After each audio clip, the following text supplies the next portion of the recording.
Welcome to Nerd Central. I'm your host, Krista Ott, and prepare yourself for the most wild episode yet, with all new installments of Scary Movie 202, underrated, roundtable reviews, and nerd games. Then on Showdown, we'll let you know if Disney Plus is worth it or not. Speaking of which, it's time we kick it to the news. Disney Plus has officially launched, but not all is perfect in the Mouse House. One of the major selling points of the service is that it has all 30 seasons of The Simpsons. But for the earlier seasons, there's an unfortunate issue. Rather than putting the show into the original 4:3 aspect ratio, it's presented in a cropped widescreen image. Why they didn't put the sidebars for the series is unknown, because other older shows, such as the 90s animated X-Men series, are presented in 4:3 with sidebars. This is quite baffling. While on the subject, another selling point is that the Star Wars films are in 4K for the first time, but sadly and pointlessly, a few details have been changed about the New Hope yet again. And of course, it has something to do with the now infamous Han shot first scene. It's the same interaction that took place in the highly criticized special edition of the film, but now before the shootout happens, Greedo shouts, "McClunky." McClunky. Star Wars experts in the room are informing me that McClunky is from the language of the Hutts and translates to, "This will be the end of you." Yes, what a necessary change that was. Well, I think it's time we see what Bailey's final scare is over on Scary Movie 202. Hello, I'm Bailey Ramsey and welcome back to Scary Movie 202, where I'll be diving into different scary movies every week. This week we'll be looking at the 2010 film, Don't Be Afraid of the Dark. This movie is about this little girl, Sally, who ends up moving with her dad, Alex, and his girlfriend, Kim, in a 19th century mansion. She isn't a fan of being with her dad and his new love interest and is constantly wanting to go back with her mom. Sally ends up exploring outside the house and ends up finding that there is a basement. Alex decides that they are going to find the entrance. During Sally's time of being here, she hears voices saying her name and saying that they want to be friends. Who are you?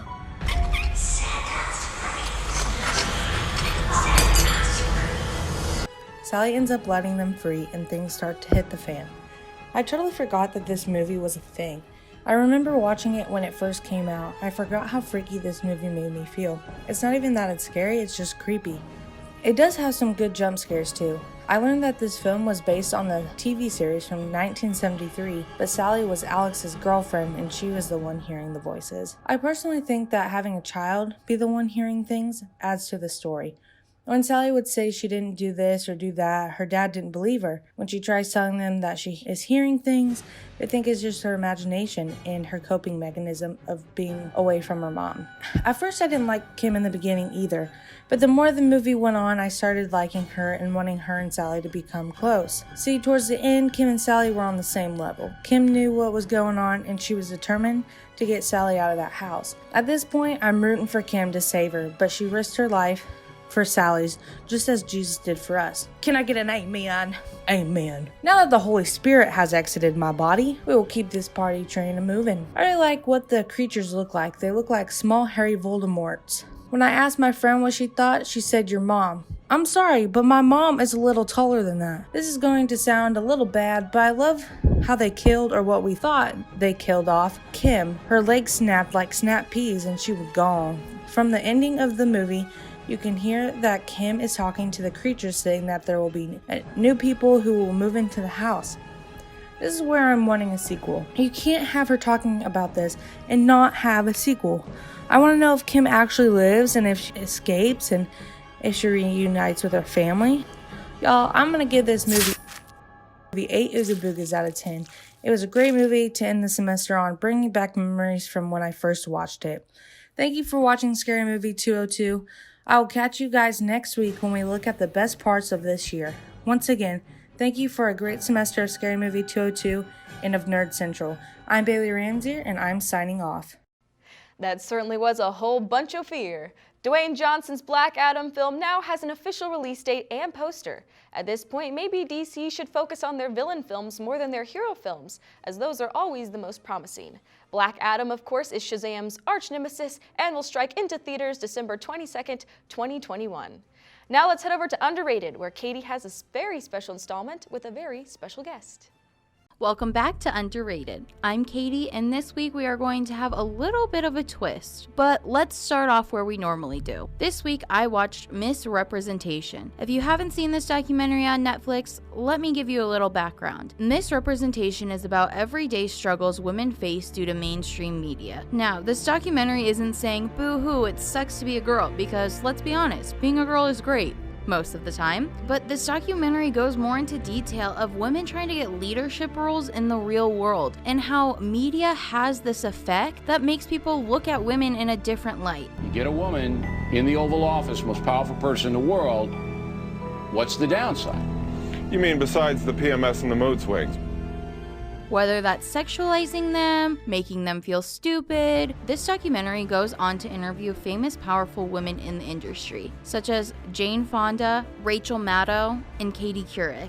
These women tell their personal stories and why their stories have made them so passionate about spreading the word and portraying women in a different light in media. Now, this documentary doesn't just do interviews with celebrities. They also go to high schools and interview everyday people about how media affects them and the people around them.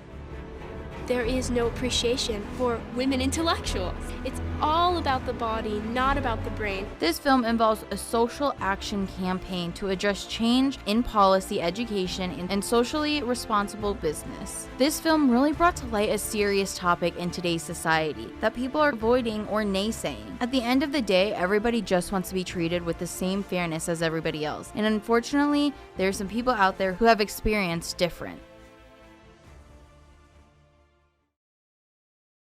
I think media has made this ideal woman. Looking at like the media, especially I watched a lot of MTV. It's really hard to find a girl my size on the TV, and it sucks and it hurts. When you look at like Vampire Diaries, those are all like really attractive women. There's not really that, have some curves to them. Guys aren't gonna look at me and go like, wow, like she reminds me of this actor. It just like really brought me down and made me realize that like I'll never look as good as like the girls in the magazine. Maybe it's not the media's affecting guys' point of view about how they think about girls, but maybe it's more girls are using media and it's affecting them, but we're not gonna say it. We're gonna say it's all the guy's fault. I don't post pictures of myself on Facebook. I don't do Snapchat anymore. Like I used to Snapchat all the time. I used to take selfies all the time. I used to take pictures of friends all the time. I would want to capture everything. It's really hard for me to do that now because I judge myself so hardly and because I don't think pictures of myself will look good on social media. Like my mom has told me like, you should probably lose some weight because like, people, when you go into an interview, they are going to judge you. Like they're going to think you're lazy. They're going to think you're unmotivated. And I'm none of those things. I'm very motivated. I have huge, big dreams and stuff that I want to do. It just so happens that I have anxiety, depression, and a binge eating disorder that like really fucks up my life. It's terrifying going into leadership roles because in my head, I think people are thinking the whole time, like, does she even know what she's talking about? Like, I feel like I get judged more harshly. And I may not get judged harshly. It's just what I've been perceived by in the media. If you would have asked me this question a couple years ago, I would have said absolutely not. I know men in leadership roles are more common than female. Now, I honestly do think we're making strides. I hope we're making strides because I want to be in a leadership position. I want to be the boss. Do I feel like a man is more likely to get the job over me? Yes. Just because it's happened in the past.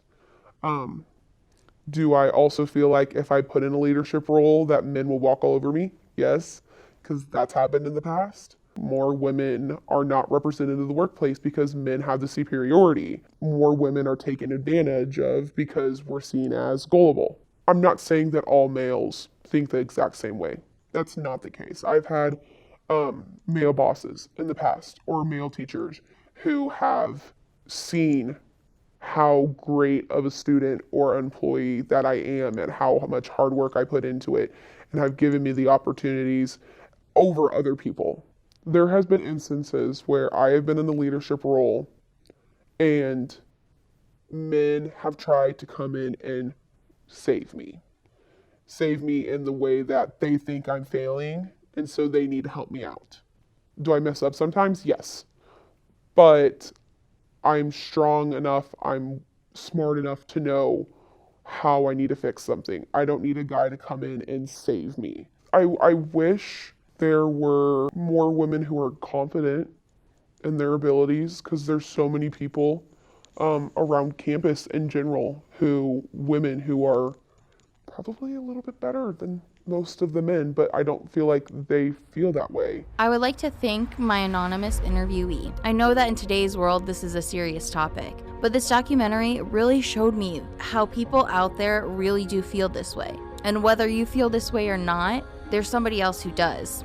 On a scale of 1 to 10, I give this documentary 10 stars. Not only did it mention a very touchy subject, but it did it with such grace. And I think that this was a great way to end off this semester of Underrated.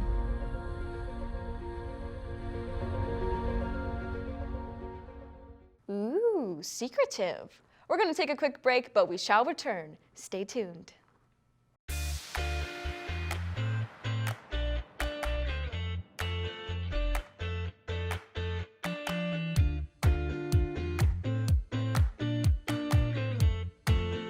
Welcome back to Nerd Central, where it is simply required that we go fast. But why do we go fast? Because Sonic is fixed, baby. You all know the story. Horrifying first trailer with human teeth, thick thighs, and weirdly small eyes. Ugh, get it away.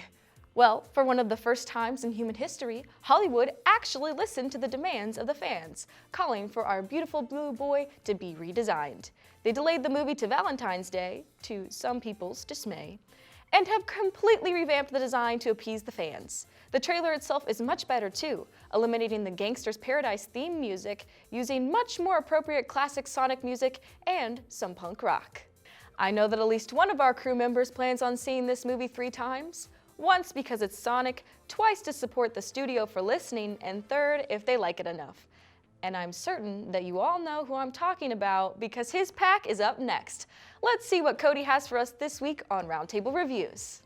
I'm Cody Nance and welcome to Roundtable Review, the show within the show that ultimately costed me a lot of money this year. Oh no. As you know, I try to get to a movie theater every week, and this week I decided to play a little catch up and watch Dr. Sleep. This review is going to be interesting because I have never seen The Shining.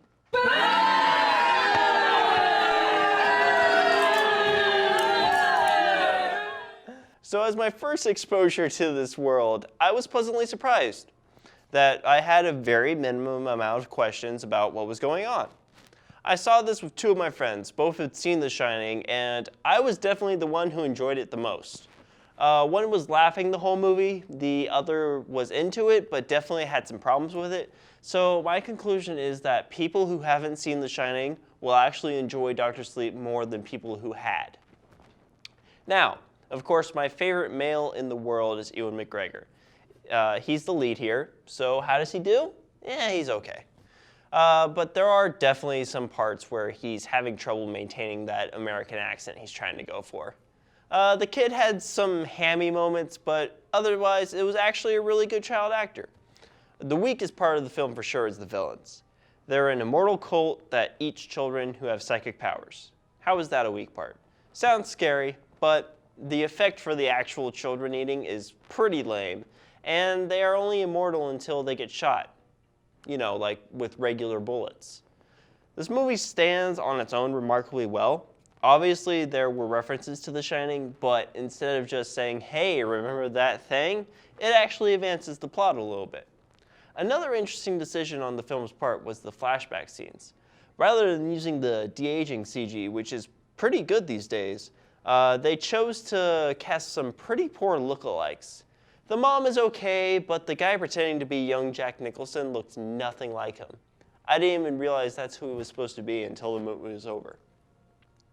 Overall, this movie is kind of like a horror superhero movie, which is interesting and reminds me of what New Mutants could have been.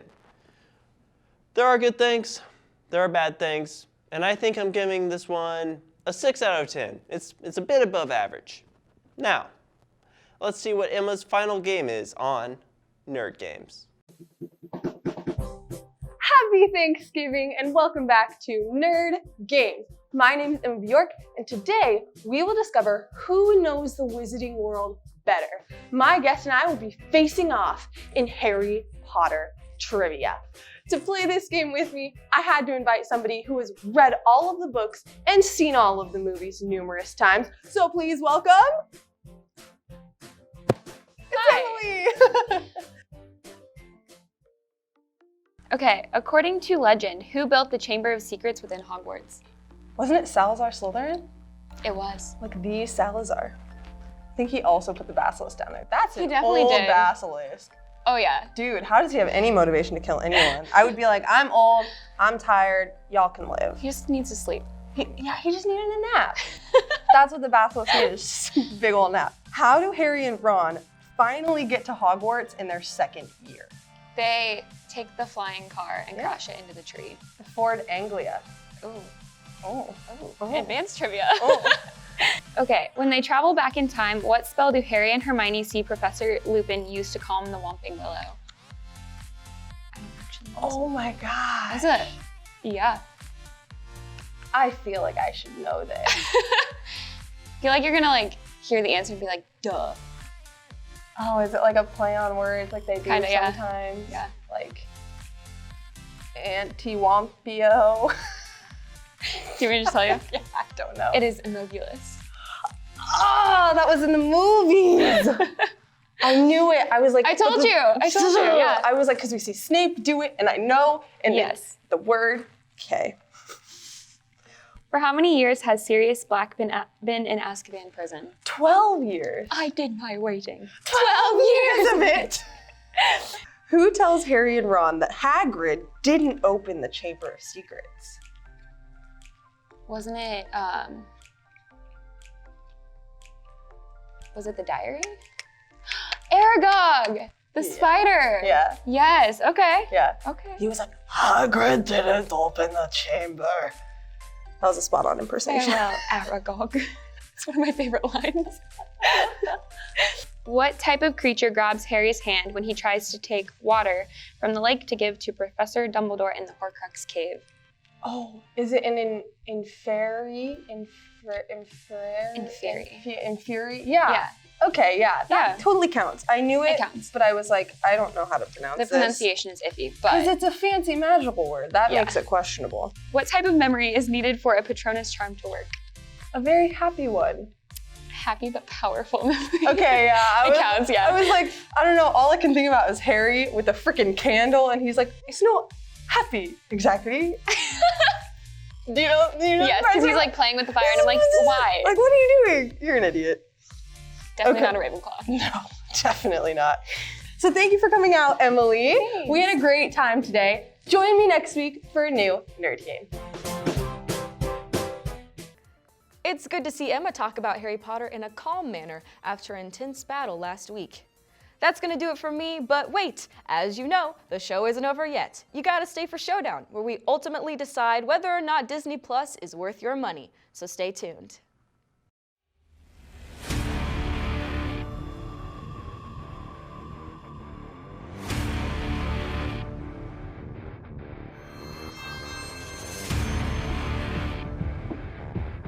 Welcome to Nerd Showdown, the part of Nerd Central where we can ultimately tell you, is Disney Plus worth your hard-earned money? With me today saying yay, Disney Plus, is the producer of Catplay and former Nerd Central member, Mikey Williams. Hello. And his opponent, saying nay to Disney Plus, is current intern of Nerd Central, Kaylin Byland. Hello, hi. All right, let's show down. Mikey, what are the benefits of Disney Plus? Okay, Disney Plus offers almost 500 movies, 7,500 episodes of TV shows on Disney in general, weekly Star Wars, Pixar, insane amounts of content. That's all Disney, some Fox because they bought them out, but you know, it's amazing value because Disney Plus is only $7 a month. And while at the same time, the biggest competitor, Netflix, is $13 a month. For $13, you can get Disney Plus, ESPN Plus, and Hulu with ads for the same price, and I think Disney Plus is way more worth the money in the end. not realize that Netflix is all the way up to 13. It now. is. Well, that's for the HD stream, what you need basically today. Yeah. Who needs SD? All right, Kaylin, you are the one who brought up this idea. So, why is Disney Plus not worth it?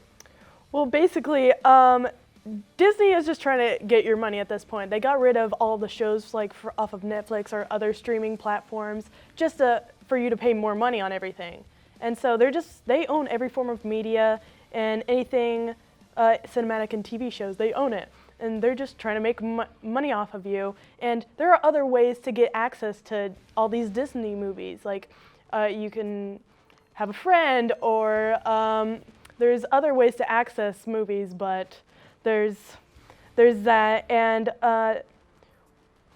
just this is a way to like save money, I guess, by buying this. But in reality, like with other streaming platforms, you're spending the same amount of money no matter what. Like if you're trying to save with all the streaming platforms that a lot of people have, they're just gonna spend more money, like even though they got rid of it, like on other streaming platforms.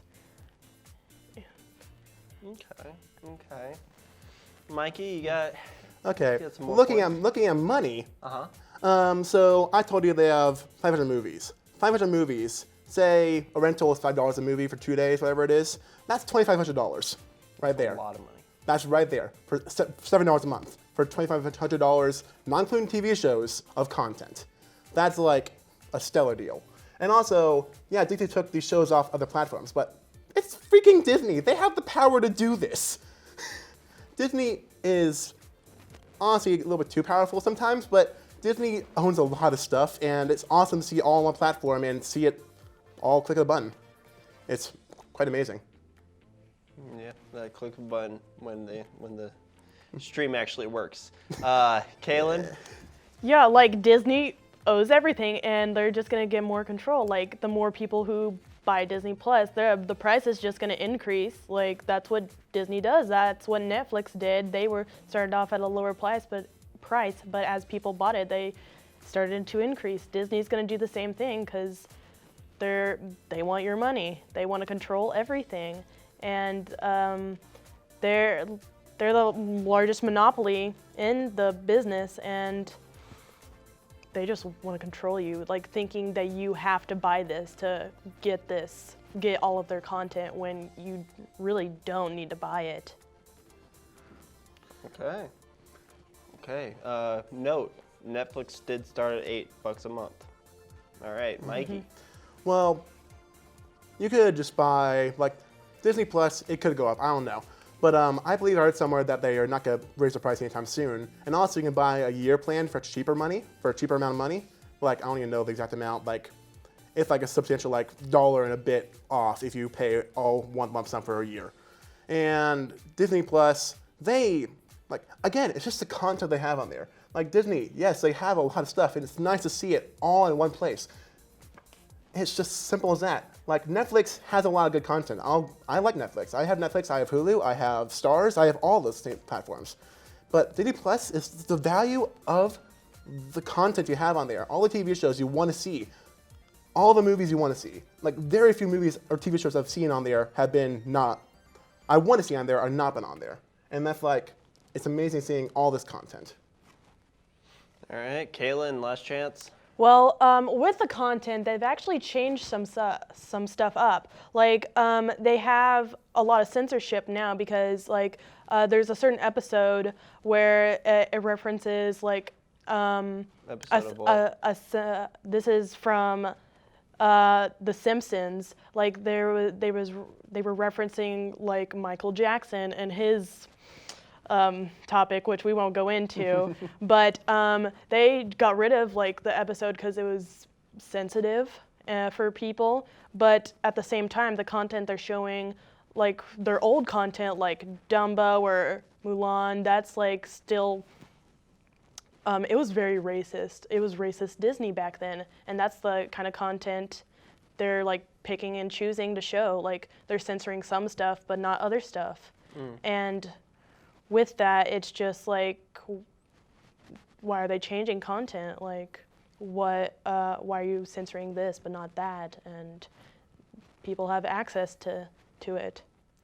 Kaylin had more points and convinced me that maybe that was a mistake. What? Oh my You gosh, won. I love that. That's Mikey, so you did a good job, but there were a lot of generalizations in there, and Oh, well, it happens. yeah, didn't get specific enough for me. That's fine. All right. That's going to do it for this week. You can watch all of our previous episodes on the KNWT YouTube page. You can also follow KNWT on Facebook, Twitter, and Instagram. And follow Nerd Central on Twitter at nerd_central_TV. Numbergeddon is up next. We'll see you next week on an all-new Nerd Central.